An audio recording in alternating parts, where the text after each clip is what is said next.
Well, Carl Icahn is a name that is liable to strike terror into the minds of any CEO. The latest that he's going after is Netflix, where he's taken a 10% stake. But Netflix aren't, the CEO, Reed Hastings, is not taking this lying down. David Benoit is here to join us to talk to us about this and other matters.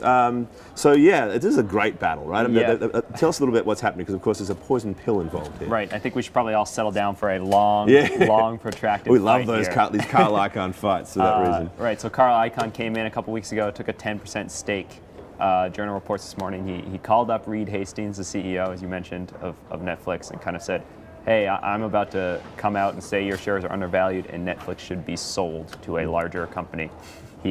Carl apparently is a Netflix subscriber himself. Oh, good. Does he get the full subscription, or is it just the streaming? I don't know. I would assume he can afford the full he could probably get the full one. He likes his History Channel DVDs. Right. But Carl thinks it would operate better in a kind of larger company like an Amazon or a Google that kind of has the funds to support it. Hastings is not backing down. As you said, they put up a poison pill. Explain how that works. So essentially, Icahn has a 10% stake. If you acquire more shares, it essentially makes it impossible. It penalizes you by giving shares to other people. It triggers a issuance of new shares, and therefore diluting the stake and making it harder to take over. Right. And Netflix also has a staggered board, which means at the annual meeting he can't come in and wipe out the entire board by putting up a slate. He can only put up one or two people, which makes it harder to get control of the board too.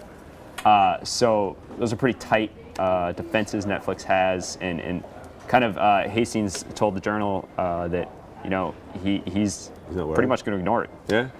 They're not going to worry about it. What are analysts saying? Does Icahn have a chance up against this, or how effective is this strategy? I mean, certainly people are a little excited. I think Netflix has had a rough cut in a couple of years since they tried to change their system. They split up the streaming and the DVD by mail, and certainly the shares have been pounded.